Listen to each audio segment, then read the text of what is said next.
Episode 26, recap of the 2010s decade in regards to gaming. I had a hard time trying to come up with a title for that, but that's the closest I can come up with. This show was supposed to be done 31st, so unfortunately the other guest I had was not available that day. So we said, okay, let's do this the first episode of 2020 as the new decade. So we had a great, I started gaming during this decades between 2010, 2011 in regards to Xbox. And I said, okay, well, this decade has brung a big upbringing in the gaming industry and also has been very popularized since the amount of advancements, gaming community has grown a lot throughout this decade. You got console wars, all that fun stuff. It's kind of the biggest, um, you know, considered one of the best decades in gaming. So I kind of want to do a recap of it, although it's 2020. And before we introduce our guest, I want to um, thank all the guests who have joined throughout the other 25 episodes. Um, as I tweet out on Twitter, we're going to be making some changes to the show in regards to not going to be focusing solely on gaming topics anymore. We will still focus on gaming topics. That's not out of the mix, but we're kind of do some other stuff. Like we're gonna be talking about real life topics and kind of storytelling. You could read more of a description on my Twitter if I'll pin the tweet, just to make sure. As I kind of just want to change it up, but we're gonna be focusing on the recap of 2010's decade in regard to gaming, and we're gonna have our guest introduce himself. Hi, I'm Dirty Alpaca. I'm happy to be here. Glad to be invited and have a lot of opinions, so I'm always happy to share. So I guess we can jump right into this thing. So yeah, that's nice. So first thing I gotta ask you, this is only type of question. How has gaming impacted your life in some way? We're not gonna kind of go for the decade, but like since you started gaming, how has gaming impacted your life?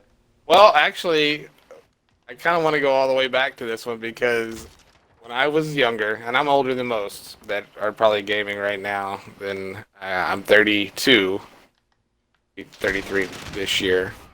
And when I wanted to be a game developer, and my father said there was no future in video games, and said he would not help me pay for the schooling to do that. So I joined the military. I went to the army so I could pay for my college. I did not end up becoming a game developer, but you could say gaming has had a pretty large impact on my life because it's definitely shaped the direction that I went.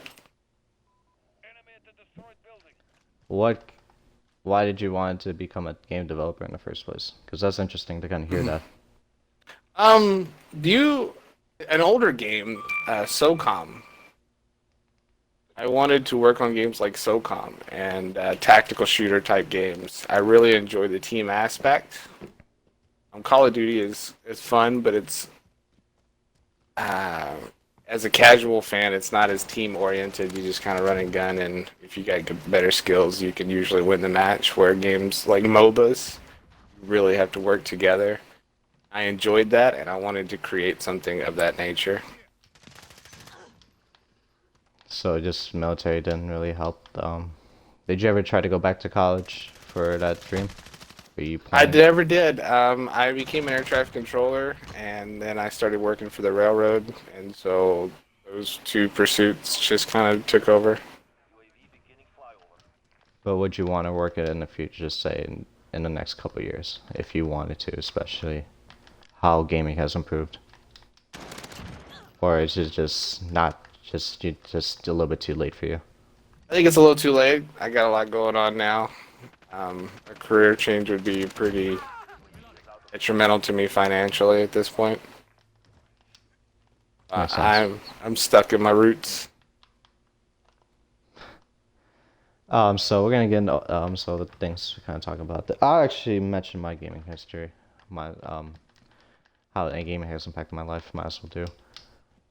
I think it just kind of got me I think I used to be a sports person, but I think just being small and not having the size that I wanted to be a football player, basketball player, but I was too small for it. I could have been an athlete, focused on that.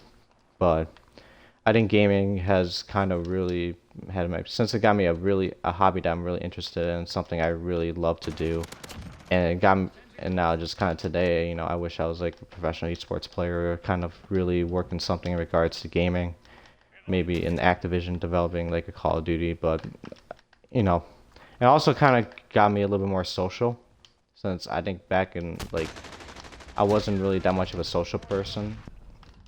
So just kind of feel, I'm not, I don't meet a lot of these people online in real life, but it just kind of makes me feel like I'm part of something, still being left as like an outcast, and just being the back of the, you know, back of a crowd or something like that. I don't know how I want to say it in terms that are very, but yeah, I think that's kind of where gaming has helped, and kind of hoping for a kind of a great future in Yeah, regards to gaming, even I, if it takes the career I doesn't work think out well.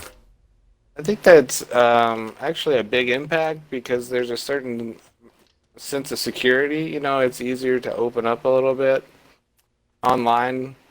Um, everybody talks about the haters and the trolls and all that fun stuff, but really, there's a lot of good community, there's a lot of caring people that are just, you know, everybody has their own thing and they understand that, and they kind of help people through those kind of things. And I think that's really an under expressed side of the gaming community.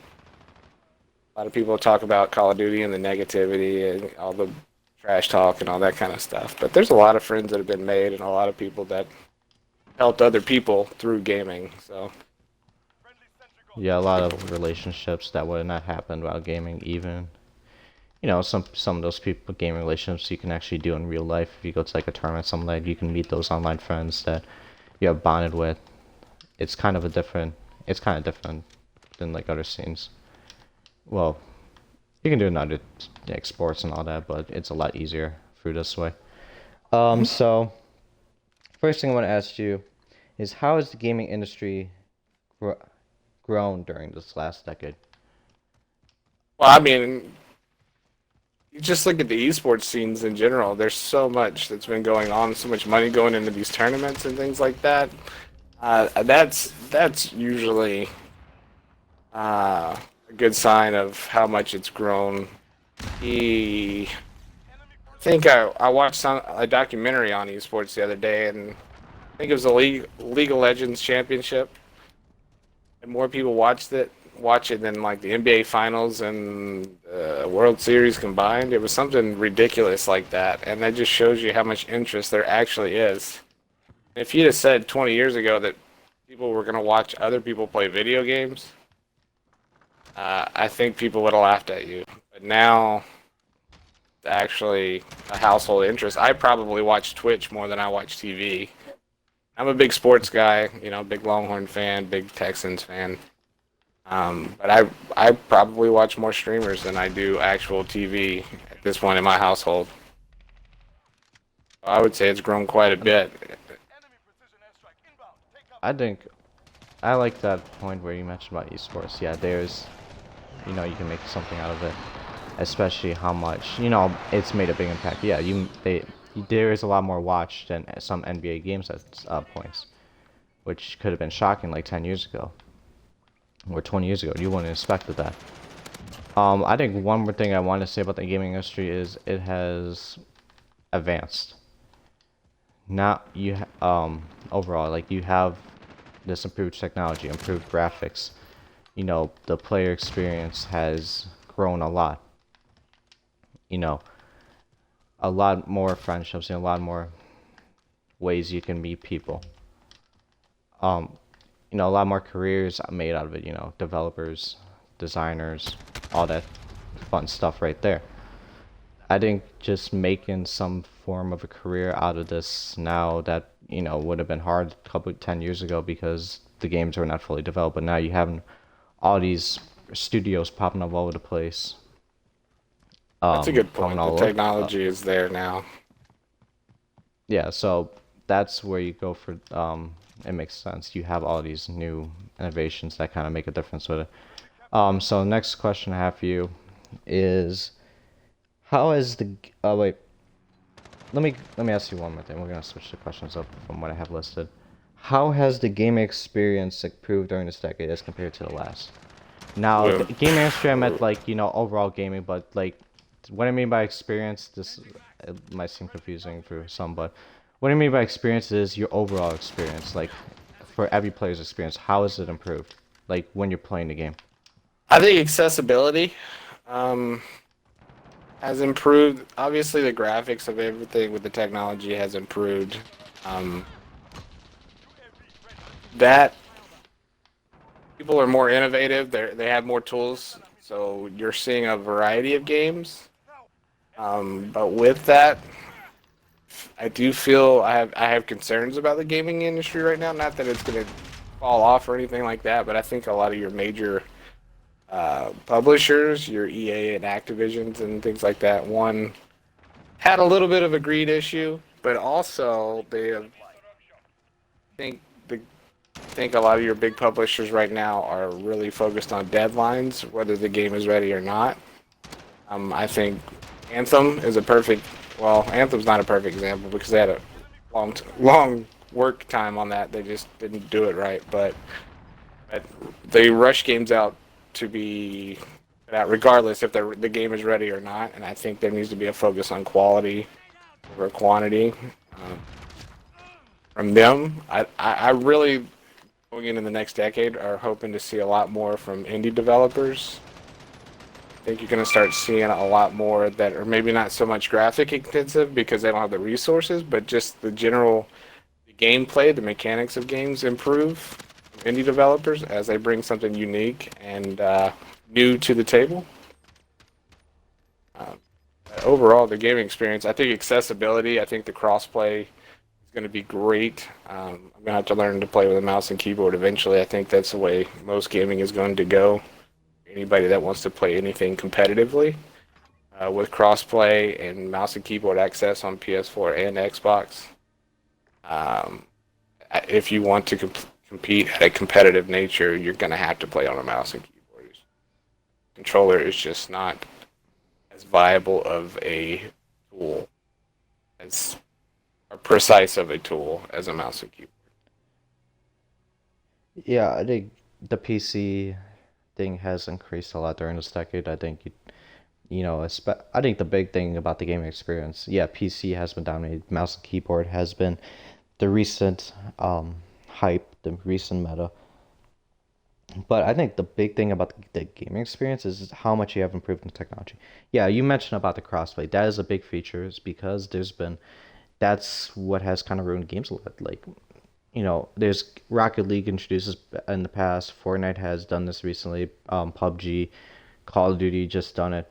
But having crossplay is a big thing to have because it creates one big community system and have like three separate ones where you just have PC alone, PS4 alone, and Xbox alone. That's a big thing you want to have. Just kind of having all, you game being you can play with other platforms or something like that. I don't know what I'm trying to say here, but I think that's a big thing. I also kind of how technology is improved. Like, you having all these 1 millisecond response time monitors, you having all these more in-depth headsets, controllers like Scuff has been in all these advancements, controllers, control freaks.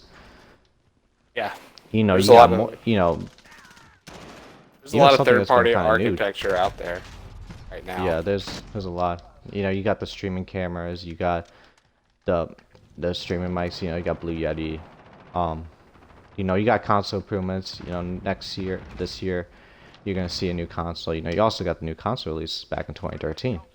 Nintendo Switch has been in the mix. A lot of, I don't know when Wii U released, but I'll forget about that one. But just a lot of new experiences. A lot of improvements from everything, and that's the big thing. Even as esports fans, there's a lot more technology in the mix. Tobii Eye Tracker has been shown where you can actually improve like the watcher's experience, so you can see what the players are looking at when they're in a gunfight. Streaming has been a big improvement too, especially with all Twitch being in the mix 2011. You got Mixer, YouTube Gaming, Facebook Gaming. That's been in there too. Just a lot of technological improvements that could have been doubted like 10 years ago has been here. And, Yeah, we could see more and more. Oh, also VR. That's been a big thing. I've seen the VR Where stuff. could we I don't see? have a lot of experience with the VR stuff, but a lot of it looks really interesting. I'm not sure that the console side of things is quite as ready technological to handle Yeah, heavy but it VR proved from loads. like the Xbox 360 to like the Xbox One or PS3 to PS4, like how much you can make in one console jump. And I'm kind of expecting what could happen this year, like with the PS5 and Xbox Series X. Yeah, What could we see out of that? How much improvement can it make? How much advancement we can do from there? And that's gonna be scary, but it's gonna be fascinating. be exciting. And also, with the gaming experience, I mentioned about streaming too. That's been a big with the gaming industry. Streaming has been something that's been formidable too. And speaking of streaming, how compared to the last decade, would you consider competing in esports or streaming still a formidable career path? A formal career path? I A think it's just as much as a career path as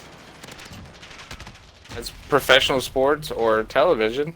Um, it's hard to be on top, but if you can get there, if you have the talent or if you have the charisma to be a popular streamer or a professional gamer, it's absolutely a credible career path. I stream a lot.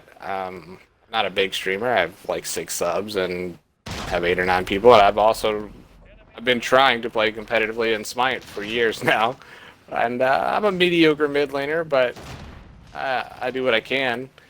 Um, so yes, I consider it a career path if you are talented enough to get there. Unfortunately, I'm not, so I have a normal day-to-day job. But if I saw the opportunity to make that my career and I could support myself financially doing it, I would absolutely do that. Uh, I don't know that I am as charismatic as I need to be a popular streamer on that kind of level. I think there's gonna be a massive improvement. I would still not. I think today, like maybe during this next decade, like 2020, 2029. Yeah, this is gonna be for a career back, but I still would not consider it. I would love to. I think there's potential. Yeah, you can make a career out of it, but I would not consider it a career path that is gonna be a like lifelong. The thing about esports is it's a short time period, and streaming you don't one little mistake you can make. I think streaming is more of the formal career path because it's considered a long career since you can just stream. It's not stream as long, stream content for as long as you want. You still make a decent amount of money if you have the popularity. But I think the esports side, I would not consider it yet, just because of kind of how. I think the big thing about esports is kind of how like other sports are, like football, baseball. How do you have these owners, these investors that want to help fund the money? Or in esports case, just having those more and more big investors come into the mix. That's going to be the big thing. And if it takes forever for that to happen, I think there's going to be a lot of it. I don't. I It's see. going to happen. I'm gonna have to disagree because you have NBA teams that are buying up Yeah. esports Yeah, they're. organizations. You're seeing much more orgs getting involved in different games. Um, so you have orgs that are in multiple gaming platforms. Not only that, you're having games that are lasting 8, 10. I mean, look at Dota. Look at League of Legends. Those games have been going for how long? About a decade. Um, and League of Legends is still one of the biggest games in the world, and it's really not slowing down. They're fixing to come out on Xbox. So I think games like Call of Duty, it's harder to be viable in the esports scene because of the yearly iterations. Things change. It's a lot more difficult to stay on top. But with games like League of Legends, I think it's much more viable. Uh, It um, just matters on the game you have. But I think if the business, if it gets more and more shady, which I did an episode on where we talked about Dark Side Gaming, just talking about how, players don't get paid sometimes and all that. I think the problem with esports a lot of times is it's a career that has screwed up contracts. You're I not think that's guaranteed correct, but them. I think that's also part of the natural growth. So when you have Yeah, something new, you have people that really care about it, honest work.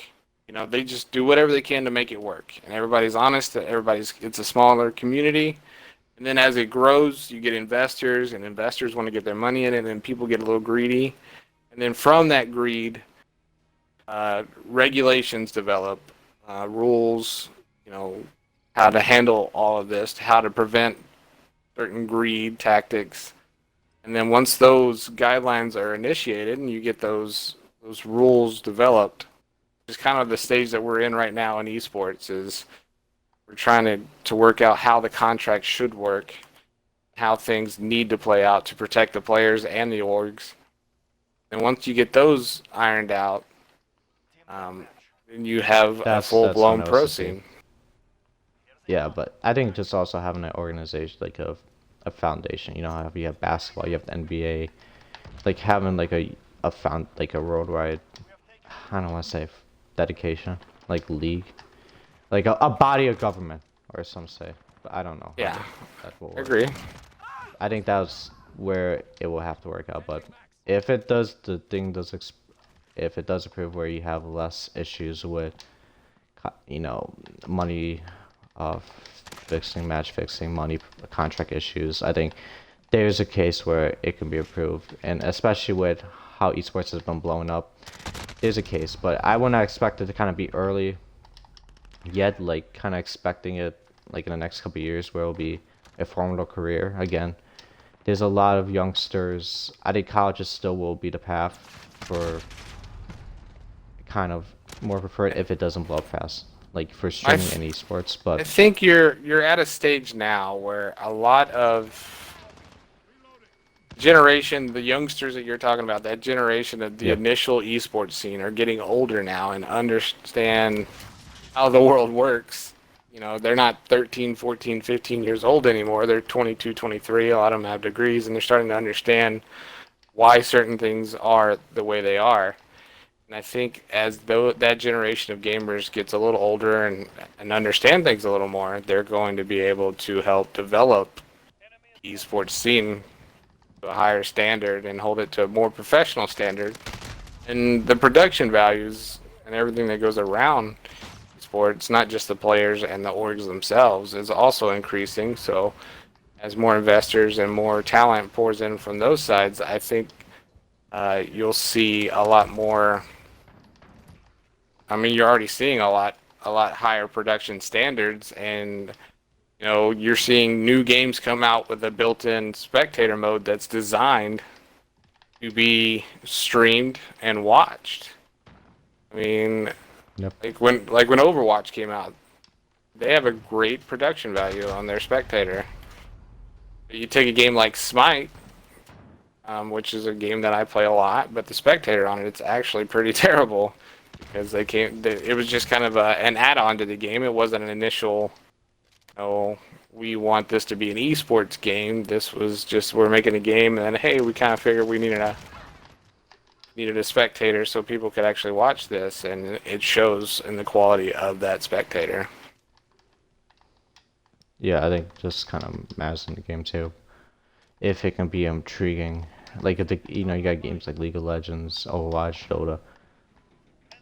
I think the more popular the game is, like if the game's very popular, there's more of a career path for it, like League of Legends. But I think the big thing you have to look at is the amateur system, which has been an issue for some leagues where it's hard. Yeah, you can be talented, but you can have new players come up on a rise all the time. But the big thing you have to look at is these franchise leagues coming in the mix. Is it going to be hard to get those amateur players? League of Legends has a problem with this. That's one of the things. Counter Strike maybe has a problem with this, but just kind of having these new younger players come in the mix. Yeah, they're gonna be talented, but will it be too late to where they get recognized before they have to go to college? Like, at the time of period where you have to go to college, 18 years old and all that. So, I think developing that amateur system is going to be a big thing, and having these amateurs come in the mix. If that doesn't happen, I would, if you have these amateurs get the opportunity to play at that high level real young, there's a high ceiling for that career, but it matters on, first thing, it just matters on how esports develops in the next 3 to 5 years. If it does become like a career path, even if it takes a while to get noticed, but just kind of making sure you develop the youth is going to be the big thing. I mean, So next question. I agree with that. Oh, wait. So next question I have for you is what technological invention that fully regards to gaming has been the most successful / impactful? So like what device, or what, I don't know, like what device, what stuff that item that regards to gaming has been the most successful / impactful for all the game community? This is gonna maybe sound kind of cheesy, but That's okay. internet. Honestly, Oh, that works. Yeah, that makes sense. I think the improvement of, I mean, the United States as a whole is still one of the worst countries for internet because just the size of it all. But I think the improvement of like fiber and things like that have made a huge difference in online gaming.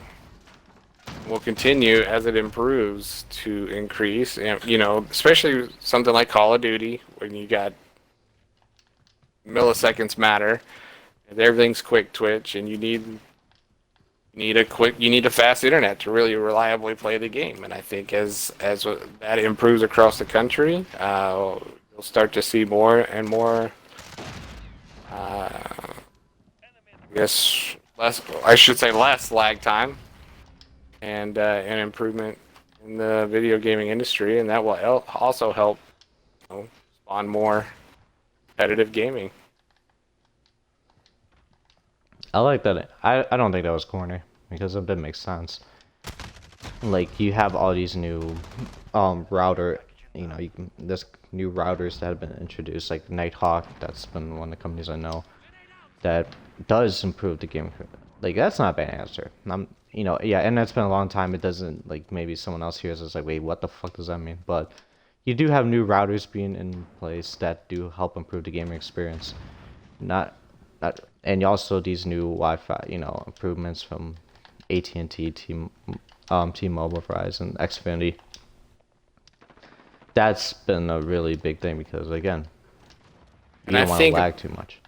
and that's another thing is, sports was real big for a long time because it was the only thing competitively for you to watch.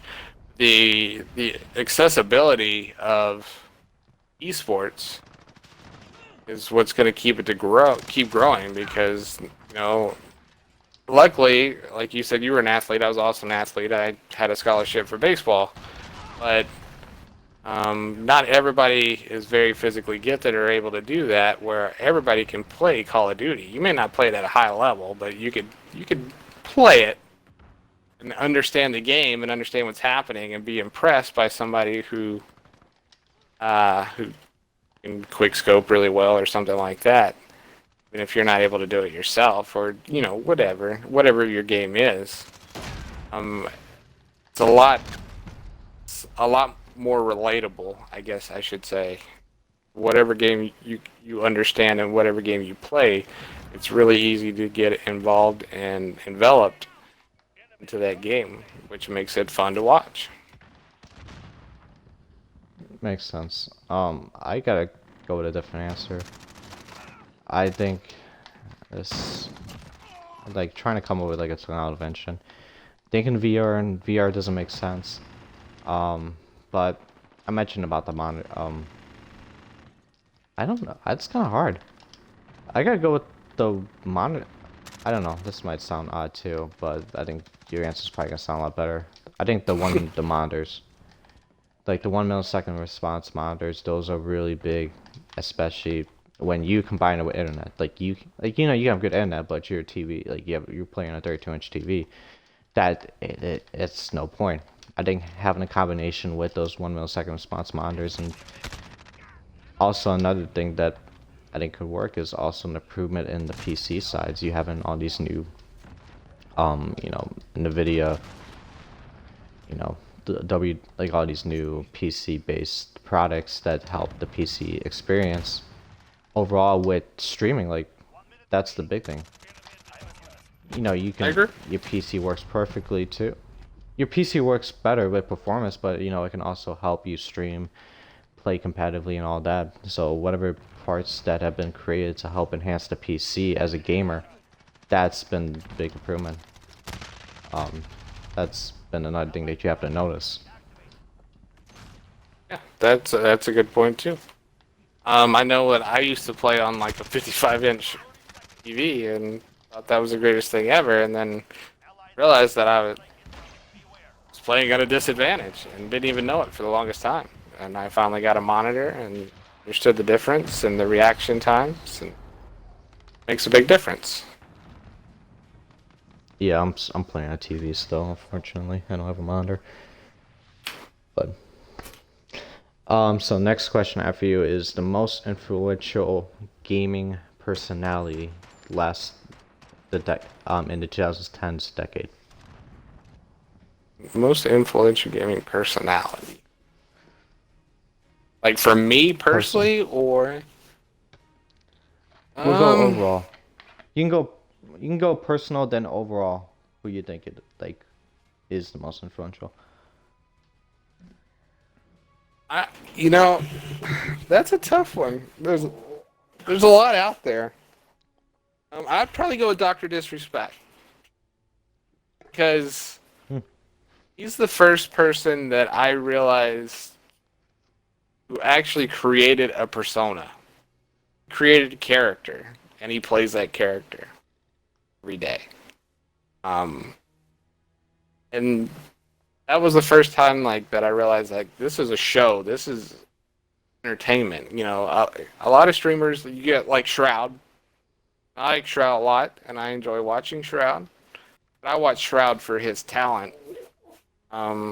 He's kind of funny, but he's pretty laid back and doesn't talk as much. But like Doctor Disrespect is putting on a show constantly. He's always got these little skits. He's always got his antics. He's always got. Sorry, my dog. That's okay. But anyway, so I would say he was for me the most influential in changing my limitations of what a streamer is. That makes sense. I guess I had a very narrow view of I'm just watching a really good player play the game to this is an entertainer and I'm letting him entertain me. Actually, yeah, you got your personal opinion on Doctor Respect. Yeah, he does add that persona, that flair, that personality, that that out of that in-game in-game personality. Who do you think the public's gaming personality is? Publix? The public, like the overall population, like I think the Ninja's probably the face of streaming. I and think gaming. you get in gaming. I think he's a good rep. I think he says the right things to create a positive profile for the most part. Um, I think you could throw Tim the Tatman up there too. He's kind of he's not a top tier gamer by any standards of like he's the best shooter or best player, but as far as a public persona and an entertainer, people like him a lot, and he is very comical in what he does. So, the likable person. I think the most influential. I like your answers. Yeah, you go on your personal side with Doctor Respect. I'm that man. But I think I'm gonna go with like the public's opinion. I think the most influential is Ninja. He brought gaming to a spectacle that it has grown. Him featuring on national television. Hosting a New Year's event, being in a Super Bowl commercial once, being a supporter for the Lions, he's well known throughout the gaming community. Like we know, everybody knows Ninja, but there's also him getting recognized by the public as a gamer, and that's what put gaming into a kind of a big scene back in like 2018, 2019, where there's one big personality that defies the whole gaming population. Like he is the face of the gaming population because Yeah. he's the most recognizable. His Yes. colorful hair, his I want to say kindness anymore. He's not been the cleanest, but Yeah. his personality, yeah, the personality, but he's the face, and that's where without Fortnite, gaming could be a little bit slower. Like, gaming, esports, it could be less recognized. Yeah. I mean, As he's really a the first a streamer value. that went mainstream. Yeah, that makes sense. Like without how long would it take before a gamer gets recognized in television, gets honored at a television, like on national TV? It rarely happened in the past, but like in the recent years, that has been improvement where he's been a celebrity, and he's been a celebrity, like a legit celebrity. You don't see that out of Yeah, he people like plays him. Fortnite with Drake and all those, and and that's good. That's good because all it does is open up avenues for other streamers. You're starting to see professional. I think there was professional league players that had commercials for. I think it was like a keyboard or something like that related to them, but you're starting to see more of that because people recognize these people and advertisers see the value and getting somebody that's known in communities, and your larger communities are going to start drawing higher end products. Next thing I have for you is best slash most influential esports player of the decade. So this is focused on esports, not like we mentioned about Ninja being a streamer. We're not counting Ninja in this, although he has competed. But Esports we'll go slash with the best streamer. esports I think player you of have the to go. decade. Oh, that's tough. That's tough because I don't. I guess I I would gotta go with answer. Yeah, Shroud. if you can't answer, that's fine. I'm gonna go with Shroud.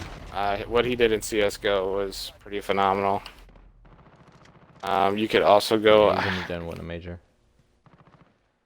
even You're if he kind of didn't right. win a major. Like the most influential because he competed in the past. It makes sense. It's kind of hard to come up with the best. It makes sense. But you can continue with the Shroud debate. Yeah. That's probably just gonna be my best answer for now. I gotta go with someone from Korea. And it's something I don't play. I really don't watch that much. But I think it's Faker in League of Legends. Faker. It's a Yeah. player that I think if you're like League of Legends fan, you heard of. But he was again, he has 3 world championships on his belt. He's won a lot. He's considered the best player of all time, and that's where you got it because you have those 3 League of Legends world champions and if you win 3 championships in one of the most popular games of all time, that's really big. And that's where I think I have to go with Faker on that one because of how good he is as a player today, even in the past. Like he's the one. I think he's one player who has defined career esports, and I think has been an inspiration for a lot of these League of Legends players because of how much he has won, how talented he is. Not been a lot of world success lately, but again, he's been an inspiration for a lot of these League of Legends players overall, and he has talent. But I think Yeah. it's going to change in the Absolutely. next decade. We're not going to, I think Faker could retire in the next decade. We don't know. This decade, since we got, but we don't know what's going to happen. So next question I have for you is, let me see if we're kind of, as we're going to kind of get to more personal, so more of your opinion, like what you have experienced. What? Let me see. Figure out what the question was. What was your most played video game of the decade, of the 2010s decade? Smite. How did you get hooked? Like, why did you get hooked into? Like, what hooked you into Smite? Like, how many? First thing, how many days do you have in there in real time? Oh God, I Like don't real know. days. I'd have to look, but it's more than I'd like to share, to be honest. You can share. That's fine. I mean, I don't know the number, but I mean, it's probably in the months, real That's like time. 30 days. Actually, isn't that much. No, But into the what got? months, not 1 month. It's at least, Oh, yeah. couple It, months. I enjoyed it. I started, yeah, probably 6 months worth of time into it. Um, I mean, think about 8 to 10 hours gaming sessions a day on that for 5 years. Ooh, well, So a lot of time. Um, and what got me was I didn't know what MOBAs were. You talk about Faker and all that stuff, and I really didn't know about League of Legends at all when he was in his most dominant. Um, I was an Xbox player. I didn't really play on PC. I mean, my first games I played were RTS style games, like Red Alert and stuff on PC. But then I became an Xbox player, and obviously there's not a whole lot of RTS on Xbox. And then this MOBA, third-person MOBA came out for Xbox, Smite. It was free to play, and I kind of picked it up, and it had a pretty steep learning curve, but I stuck with it, and I really enjoyed it. And from there is when I started to venture into MOBA, that genre a lot, and because I really enjoyed the team aspect of it all, um, uh, and how that all interacts, and so Smite for me is my number one game. It's what I play competitively. I played Apex competitively for a brief time, but I believe that scene's gotten not pretty as long stale. as my. No, not even close. Mine has is GTA 5. I probably have like it's probably less time than you because I kind of have more variety of games in my mix. But I think I have 60 to 65 days. Some people have 400 days in that game, or like 200 or something like that, which is crazy. But I think the reason GTA 5, it's been a really old game. I just play for fun now. It's not like I'm taking it too seriously, but I think what's got me into the game is just kind of always grinding for something.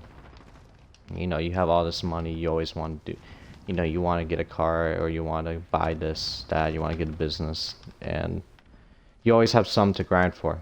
You can't, like, there's a lot of items in the game that you can buy. Um, a lot of activities you can make money on, a lot of creative ways you can make money. So it's just kind of, that's what I think, also kind of the real life aspect of it, like not, yeah, Smite, but I can't really relate to that. Like Smite's, yeah, I respect the answer with Smite, but I have never really got interested in those kind of games that were non-realistic, which, that's the thing. So I just kind of like the realistic feeling of GTA 5 a little bit, even if it's kind of turned a little bit more futuristic, non-realistic in some way, but I think just kind of, you have the real life city vibes. You have all these relatable cars and all that you want to grind for. Have all these buildings, businesses that could be realistic. I think at the end of the day, it's just kind of the money grind that got me into GTA 5. Like if you always constantly grinding for something. Like you're never saving money for something. You always want something.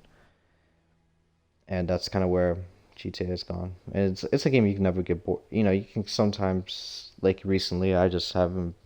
It's a game I've been playing recently because there's no other games that have interested me or I feel frustrated about. But again, that's a game you can never really get bored of, but some people do. So I can understand that. next question I have, yeah. Next question I have for you.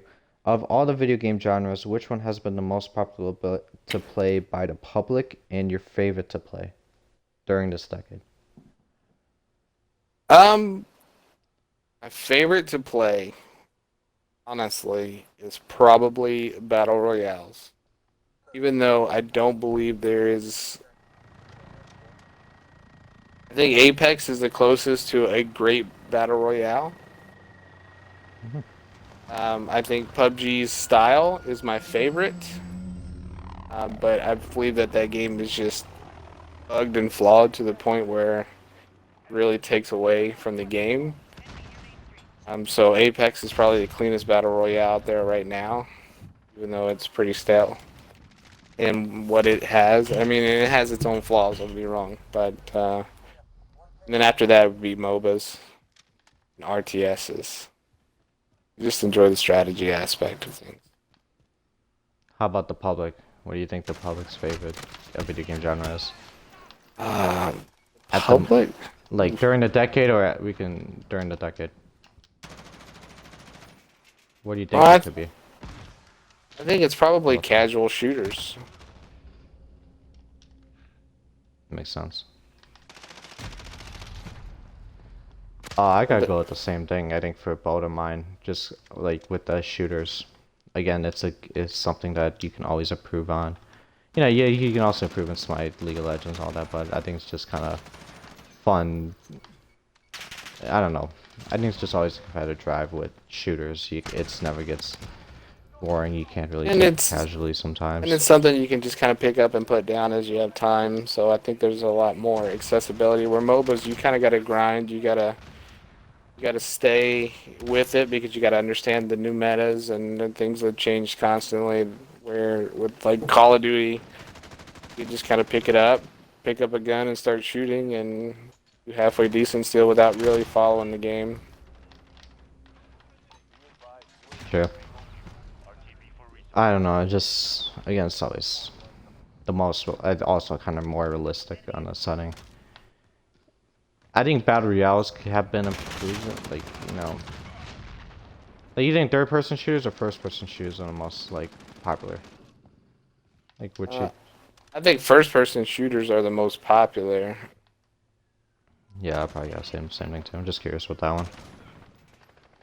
Because some people might, based on how like you have been there's been an improved amount of third-person shooter games in this decade, but I think just kind of where Call of Duty is being as popular, Rainbow Six Siege has been in the mix.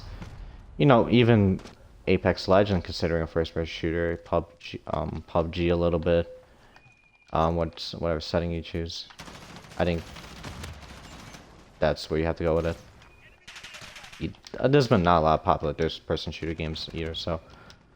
So next question I My have for you favorite game is, of all. Well, I guess I don't want to skip ahead on that. actually we'll But ask you that later. all right. Um, from all the games, from the games you have played slash seen, what game has the best storyline? Best storyline. So best campaign. Any game. That's, Yep, any game, or you can go from what you've seen, what you have played or seen. I think the best game storyline is probably Final Fantasy VII. Hmm? Why is that? I, even though the graphics aren't as good back in the day, I think that's you really felt for the characters in that game. Like if like when what's her name, Ares when she dies, you felt that it tugged on your heartstrings. You were so involved in the story. It just it gripped you, and I think some games tell stories really well. I haven't played Red Dead or anything. I've heard that has a great story. I don't know personally, but for me, Final Fantasy is the one it's stuck with me over the years. I've always fall back to that when it comes to an RPG style game, and That's my favorite. Uh, I really, I think one game I have in mind. I haven't played it. I think if it's a PS game, but I think people have said The Last of Us. So it's like the zombie, with you have the daughter and all that. Is that right? Yeah, The Last of Us. Yeah, I think that's what people consider the best. I haven't watched gameplay, but I think just that's what people have considered the best, and I'm probably gonna go with that. I'm probably watch a little bit Last of Us just to see how the storyline is, but that's I think just kind of how you have the zombie invasion that happened, and you have the daughter and the father fighting together to survive as long as possible. There's a lot of emotional scenes and the thing you can feel with the characters. Um, you can never have a dull moment.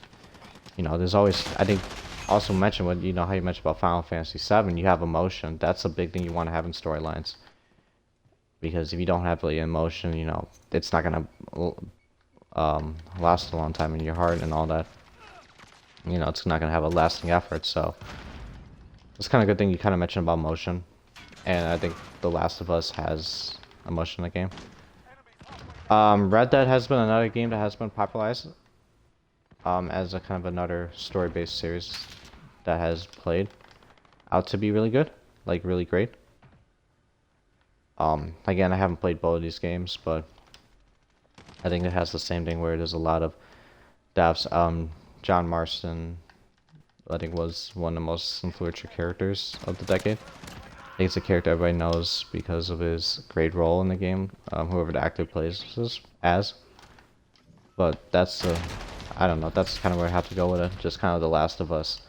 And hopefully, going into this next decade, we're going to see a lot of good storyline-based games. I think we have a lot of potential with it. But again, I think the problem is a lot of games do focus more on multiplayer as of recently. So that was the thing with Red Dead a little bit. Red Dead Redemption 2, they do have that storyline, but it didn't really, they focused too much on multiplayer that really fluked really hard. So that's really gotta go with that. It's true. It's very, very true. So next question I have for you is, let's see. Oh wait. Oh, I didn't know I have two of the same questions in here. So that's interesting. What games do you think was the most enjoyable to play with friends, and never got dulled of for you? Never got dull.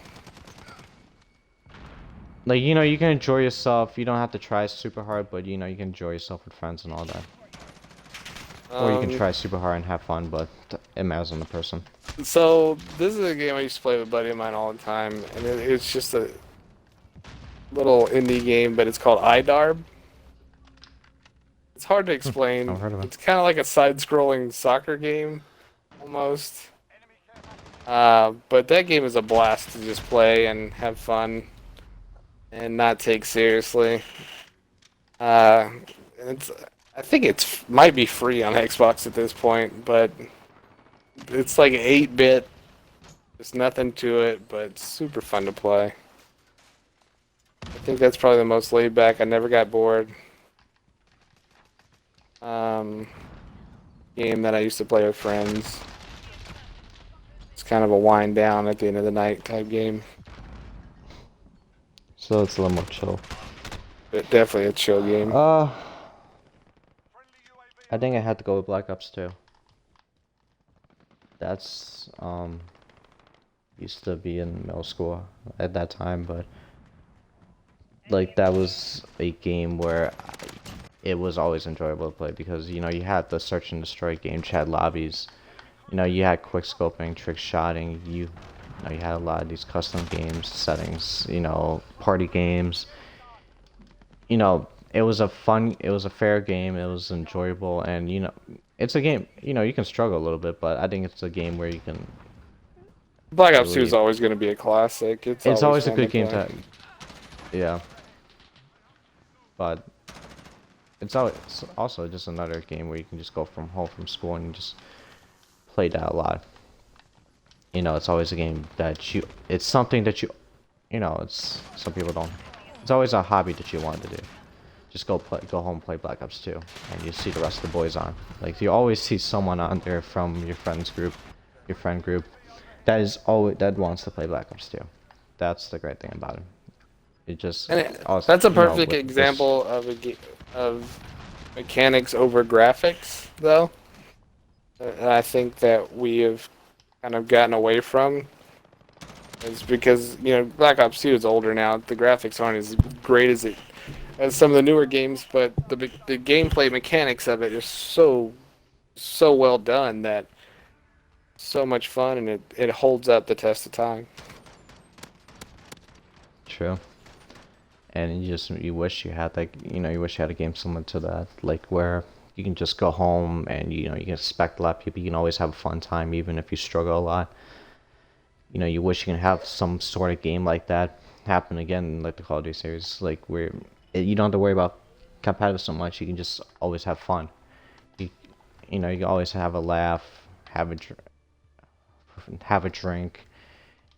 Screw around, try something new. I think it's a very active community, and with game chat being in the mix. Imagine they had cross-platform on that game back in 2012, 2013. Yeah, that'd have been a lot of fun. Oh, that would have been interesting, especially with the console wars at the time. That would have been that would have been a bit bigger head than it was. So next game I have for you is most underrated video game of this decade. Most underrated video game of the decade. You can go from what you have played or what you have seen. Hmm. You go first on that one.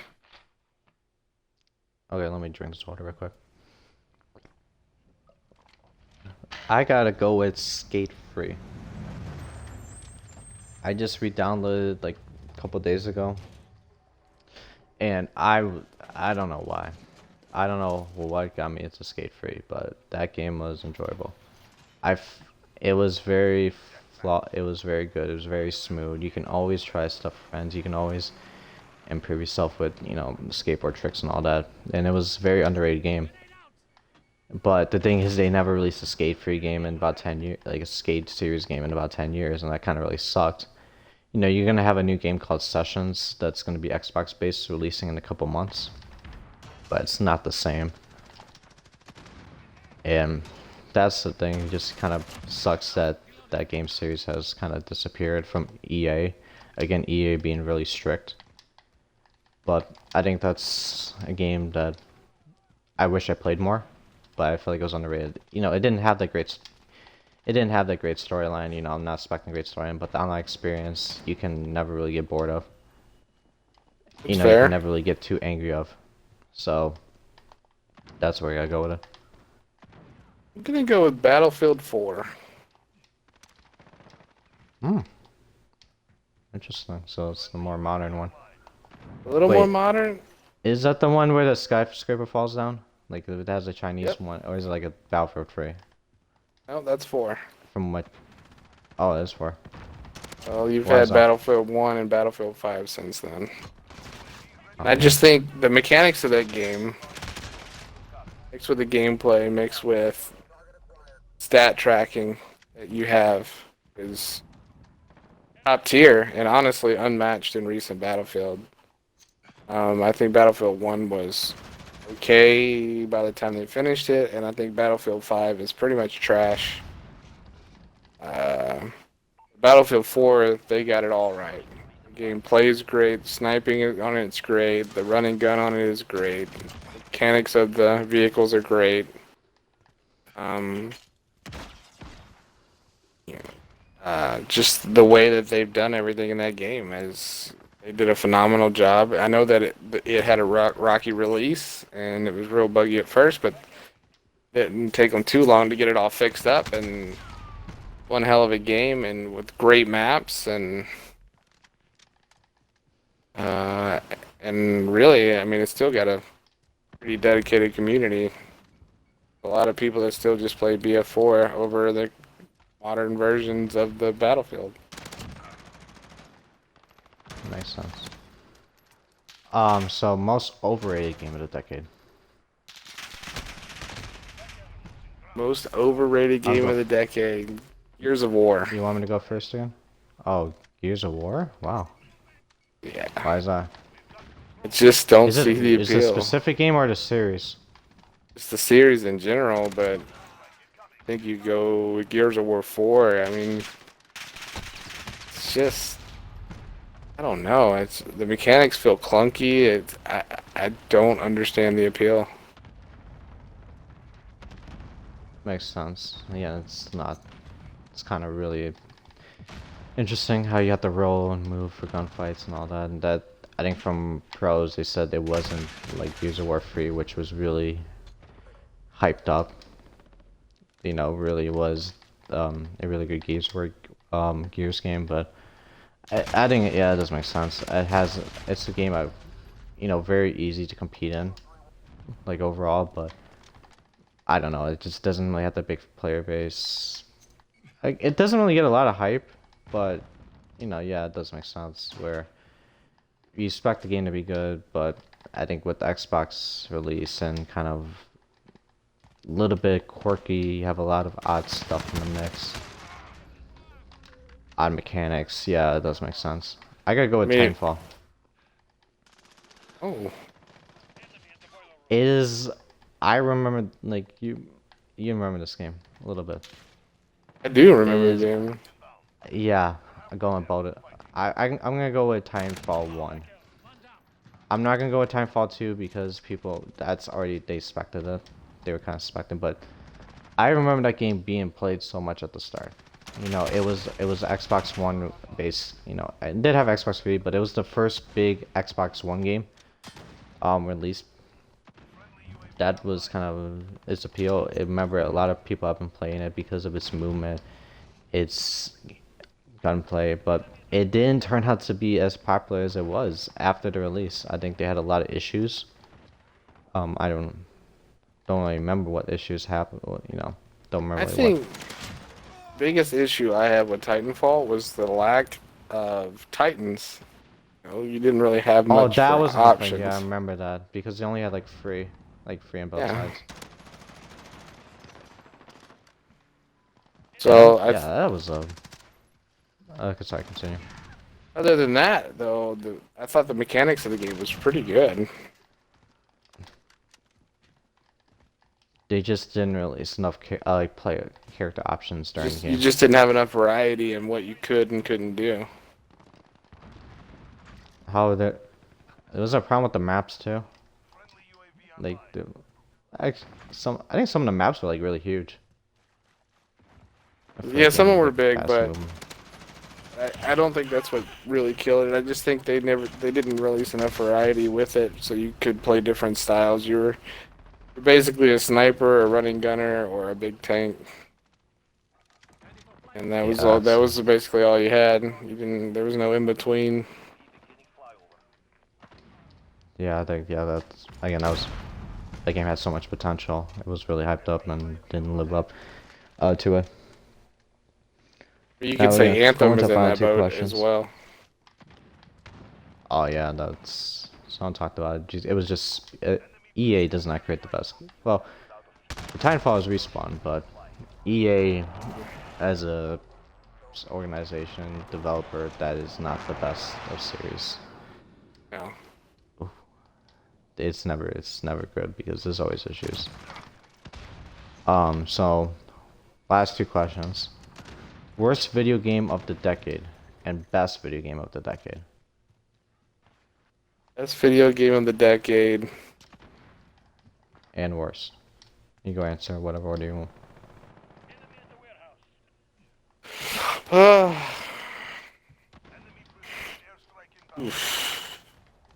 Um, This is a Now this is not going from your playlist. not for my playlist. So it's like It doesn't. It's not solely focusing on games you have played. It's overall. And I think you can probably go research the worst one, like the best one. I'll probably answer though. What do you think is the worst one first? I think it's a better thing to kind of start with. it's what? The worst game can be based on what you play, but the best one cannot be based on what you have played. So it got to be every game. But the worst can be based on what you have played as the experience. The Make that worst a lot one. easier. You go first, and I'll let you know. I think one of I think the worst. I'm trying to search this up right now. Um,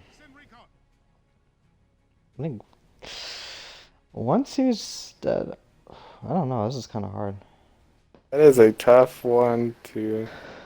I know it's a lot of video games, but I think the I'm worst trying to think of. Xbox game I've played in this decade is probably Killer Instinct Oh, the fighting game. fighting game because I played that game on Super Nintendo. I loved that game. I thought that game was absolutely amazing. And then I was so hyped when it came out for Xbox. And then it was just trash. And, half the characters were locked behind a paywall. And the game was glitchy and just didn't feel smooth. It was just so disappointed in it. So I'm going to have to go with Killer Instinct as my worst game. I'm try. I should have probably prepared a lot harder for this. Um, Probably gonna go with everybody's favorite game. I think could be really interesting. Skyrim. That's your I worst think game is Skyrim. Skyrim? No, sorry, best. I think it's considered the best video game of the decade. I'm not, when I said the best video game decade, so I'm calling all games. I think Skyrim had a lot of popularity on its side. Like you can have you played Skyrim? Because I I know have. I'm gonna be honest, I haven't played it, but it's considered one of the best games all time. I think Skyrim's great. I think what they did with ESO is great. I think a really underrated game, actually, falling back to that question, I finally thought of the answer. There's a game called Turing Test, and it's just a little indie game. It's a really underrated game. Really, you gotta think of creative ways to get through this ship that you're on. And it's on Xbox, and it's a lot of fun to play if you ever get the chance. It's just a little cheap game. Um, I would highly recommend that. Um, Best games on Xbox though, last decade. That is. Uh, Wait, you said the best already. Well, wait, did you say the best already? I didn't say the best of the decade. I gave you an Oh, you underrated said the and my worst. worst. Yeah. I gotta go Skyrim. I think the worst. I don't.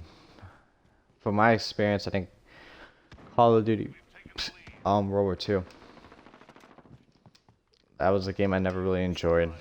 Playing, as being an avid Call of Duty player, that's a game I really never enjoyed.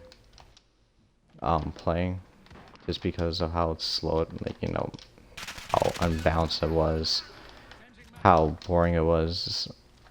It was. I stopped playing after Monday, and that was probably one of the worst CODs I ever played in my life. Even when you have Infinite Warfare and Ghost in the mix, those are a lot better CODs than what they were. Um, but that's kind of where I have to go with it. What's I yours? can understand that completely. I think honestly that Call of Duty has gone downhill since the first Modern Warfare. I think that was the pinnacle of Call of Duty for me. Hmm. Interesting. But I think the best game currently out there. That's really tough. That's a tough.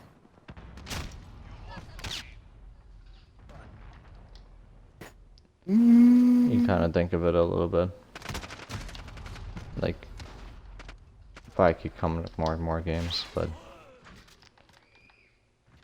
Yeah. We're talking about just for Xbox or all around? all around. I'm gonna go with StarCraft 2. Hmm. Oh, that's a very popular game.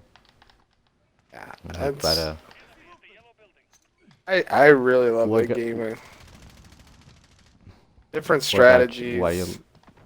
Oh, I think is the style that you played and the race that you played really just reflect on your personality, and it was fun to see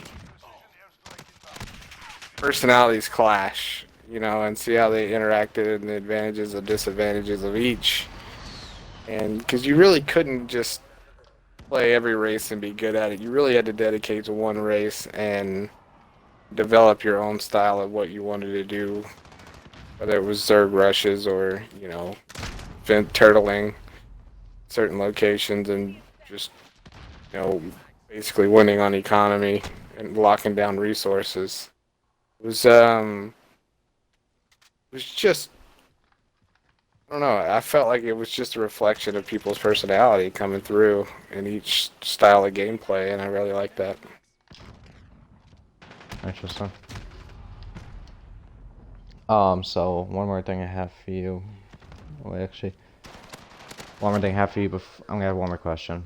What game do you think is gonna be the most popular in 2020? This is supposed to be a closing topic question, so we're done with the main topic, talking about the recap of the 2010s decade in regards to gaming. But I got two closing topic questions for you. What do you think is gonna be like from the games you have seen released already? Have been confirmed already. What game do you think is gonna be the most popular in 2020 or most successful in 2020?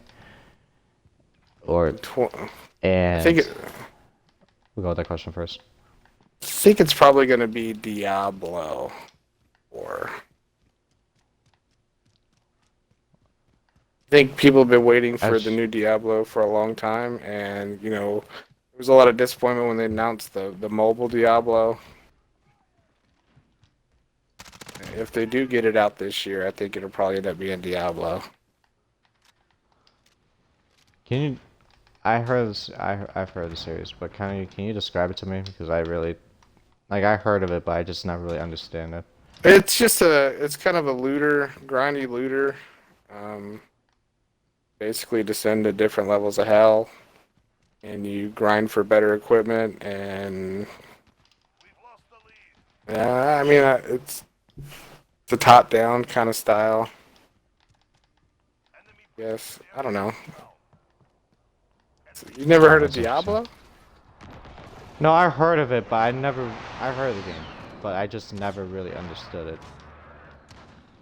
It's just a Like grinder, that's and I like heard. in Diablo 3, they put in like time quests for certain like little missions, but it's almost I wouldn't say it's RPG. You have your character, you kind of level it up, but you level it up through like items and stuff mostly.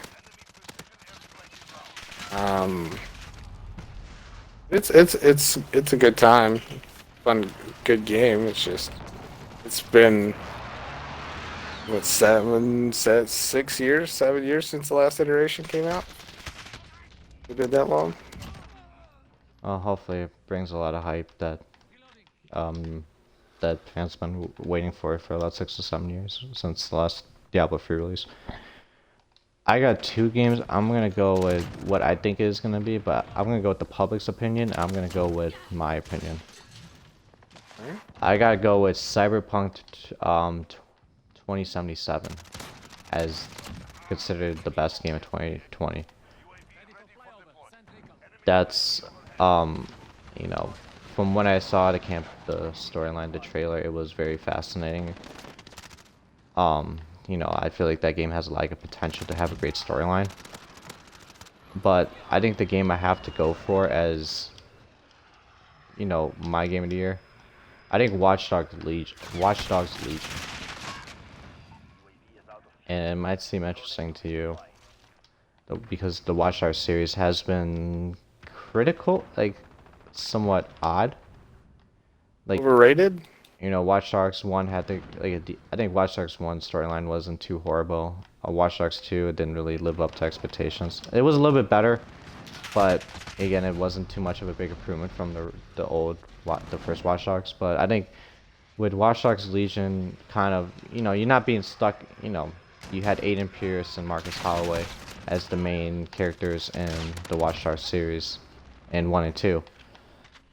I think Legion's appeal will be having, it's a hack. I'll explain Watch Dogs for you, and for like the rest of yours. It's a hack. You basically follow a hacker who is trying to solve a problem. As Ian Pierce, he's trying to find the main person who set up the kill. Who killed his niece, when they hacked the hotel. That was basically the whole storyline. They found it, so they use a lot of hacking items. You can control traffic lights, signs. You can open gates. You can use soldiers carry explosive weapons on them or some EOD weapons. IEDs on their chest plate. You can use it and explode it on their bodies. There's a lot of hacking capabilities. Watch Dogs 2, I think, focuses on trying to stop, features on a DedSec hacker named Marcus Holloway, who is trying to stop a Blue employee from exploiting their systems, like exploiting the CTOS system. So CTOS is basically the computer system that is used for, as the main system control of cities. So the CTOS system controls the whole city's electronic grid, which hackers can hack through, and if it can be used to harm. So that's kind of how I explain it in the best terms. Watch Dogs Legion will be based in London. So the main appeal about Watch Dogs Legion is you can have multiple characters. You can play as any character, play as any character. How you have Apex Legend. You can play as any. Yeah. Apex Legend, Rainbow Six Siege. You can play as any operator. League of Legends, Dota, whatever. You can play as any character you want to. That's but it's usually multiplayer purposes. Not really. GTA 5, yeah, but it's only 3 characters, and you have to.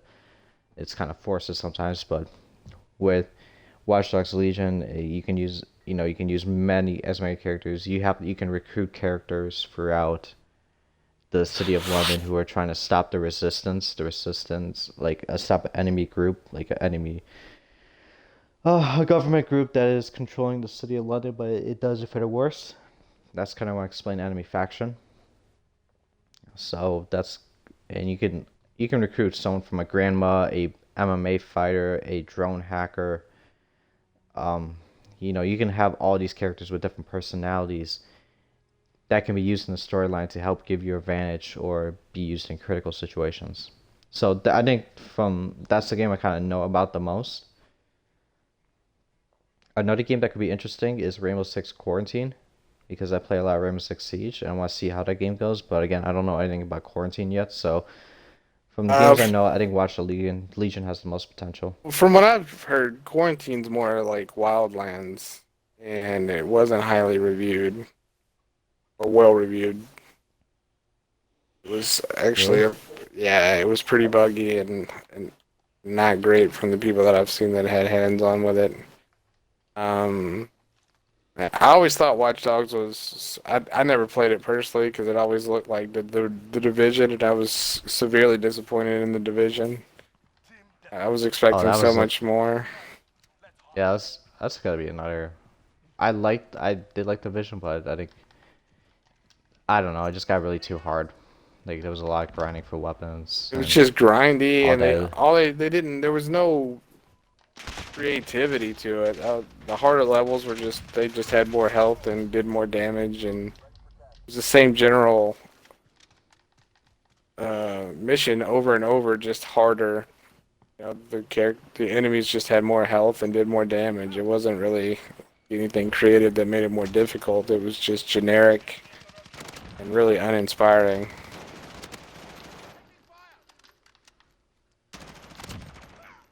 Yeah. Watch Dogs, I didn't watch this one. I played Watch Dogs 1. It wasn't. too horrible, but again, that got annoying if you screwed up a hack.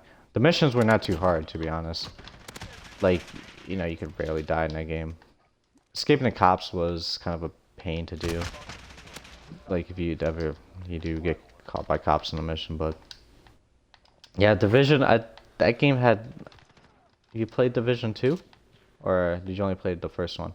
I only played the first Or, one. I wasn't gonna get Division 2. I don't know. I think Division 2 didn't really have a lot of hype too. I think because people knew what happened with the first one. But I think I think the game had a lot of potential. Tom Clancy's games don't really, maybe besides Rainbow Six, like the Tom Clancy series hasn't been really that great. And like, you Yeah, have they Wildlands, don't. Their Ghost. track record has kind of been falling off the map. They used to be really good, like the old school, that like Nintendo 64 or whatever. Tom Clancy's were really good.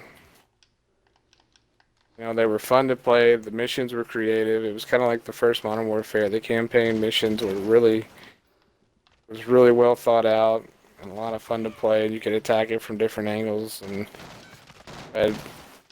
in recent years, it's like they're just throwing Tom Clancy's name on shit games and seeing what they could sell. What did you think about Cyberpunk 2077? I think the game If looks you have really seen it. cool. Uh, I've only seen a little bit of the gameplay, but I think the game appears to have a really cool story. Obviously, having Keanu Reeves involved adds to the hype factor. I really hope it lives up to that. Everybody loves Keanu. Makes. So, Actually, can you just? I just heard the game being hyped, but can you re-describe like what the purpose of the game is? Like I know the game's hyped. Like I know, but well, my can you understanding like of the game is kind of it revolves of like bio. They call it bio. Basically, you modify your body, your character's body, and like you're not wearing armor. You're actually modifying your body to have certain characteristics and have certain abilities to be able to do things. Um, that's kind of the extent that I know it. The storyline is supposed to, like the hype video that they put out. I guess they were robbing somebody and kind of got double crossed, and from there they go forward. But I don't know the in-depth story of it all, but it seems like it's gonna be a really in-depth RPG. You're really gonna want to plan your missions, and that intrigues me. I think it's interesting. You have like upgrading your character, like modifying your body. There's been a decent amount of games that have done that, but I think not a lot of them have received a lot of hype, nor like have been really that popular. Unlike Cyberpunk 2077, again, having like a big actor featured in the mix, that's a big thing that has been added just as a main character, having one of the most considered one of the best actors of our time, but even he hasn't been featured in a lot of films, especially Yeah, with John Wick's Wick films. yeah, Um, absolutely. so that's a big grabbing point. And last thing I'm gonna ask you is, sorry, I had it. Overall goals for this next decade slash, if I don't know if you can have your next decade plan, like this decade plan, um, like the 2020, 29 decade, regarding your gaming and life. Well, I don't know if I have the whole decade plan. But for the year, I can give you for We're the going to year next my year. my goals for the next year is to lose 45 pounds to get back to when I was in the army, just under 200 pounds. I'm a bigger guy. I'm 6'2", so it's a good weight for me. I work 12 hours a day in an office now, so I'm not as mobile as I once was, and so I want to get back into shape and do that. I Next, I have three goals. Second one is to get into Masters or Grandmasters in Smite on Xbox and PC. And then my third goal is to get or achieve at least 100 subs on my Twitch stream. I want to keep grinding Twitch. I enjoy streaming and improve my stream. And I have, like I said, I have 6 subs right now, so it's a pretty lofty goal, but that's my goal for the year is to get to 100 subs on my Twitch. Yeah, there's a lot of potential with that. I think you just keep growing as a, having that personality, trying to prove that while providing interesting smite gameplay will help. I might as well go with the we'll go with free too. I think first thing to do is to get as schooling, since I'm a college student at the moment. Get into the physical therapy assistant program at my college, so I can at least have a career start in case gaming doesn't work out. Like if I don't become a professional gamer, or esports, or stream personality immediately, at least kind of have a plan to get into a program from a career I can enjoy. Second thing is to one thing I want to do is actually go to my first Call of Duty tournament and compete. That'd be So fun. either this game, like even if it's a small lane or something like that, but I just kind of want like the big one. Like I want to compete in like a big tournament. So that's kind of goal I want to do. Be like the first Xbox, be an Xbox team. I gotta find people for that and have time after college for that. Sorry if you can hear those screaming kids in the background if it does. No, that's fine. And during I want to do is to grow this podcast. I feel like I have a lot of potential with it. Overall, I still, it has been really hyped up. Overall, I feel like people have enjoyed it, and I kind of want to hopefully see this grow and also upload more and more content to my YouTube besides the GamerTakes show. But I will plan over time. That will happen. But I think just improving, like doing more and more GamerTakes episodes, including more and more guests, and try to be more broad in my topics. I think just the big thing is having this GamerTakes show kind of blow up because I feel like my podcast is very underrated. I feel like in myself, I feel like I have a lot of, like, people doubt, like, I feel like I have a lot of doubt. Like, I feel like my show doesn't have enough recognition, but hopefully, just as I keep grinding, learning, you know, trying to improve the topics, having more and more conversations, I think this will kind of be having a potential. I have a lot of great episodes in the past. This is another great episode. As we kind of recapped about the 2010s gaming decade. Do you want to give any shout-outs before we end off the stream? Yeah. I'll give a shout out to my wife Gabrielle, who's been super supportive of all my streaming and gaming and all that fun stuff, and doesn't really give me a hard time about it. And Aww. she's been wonderful. And a shout out to my boy Pepsi, uh, my teammate in my Goodbye. competitive smite, and my boy Drunk Diplomat, uh, who I've known for a decade now. Feels like met on Xbox and friends ever since, and that's all I got. Well, thank you for joining me on the show. Hopefully you have a great 2020. And that's gonna be end the show. Thank you guys for watching, and we'll see you on the next episode. Bye.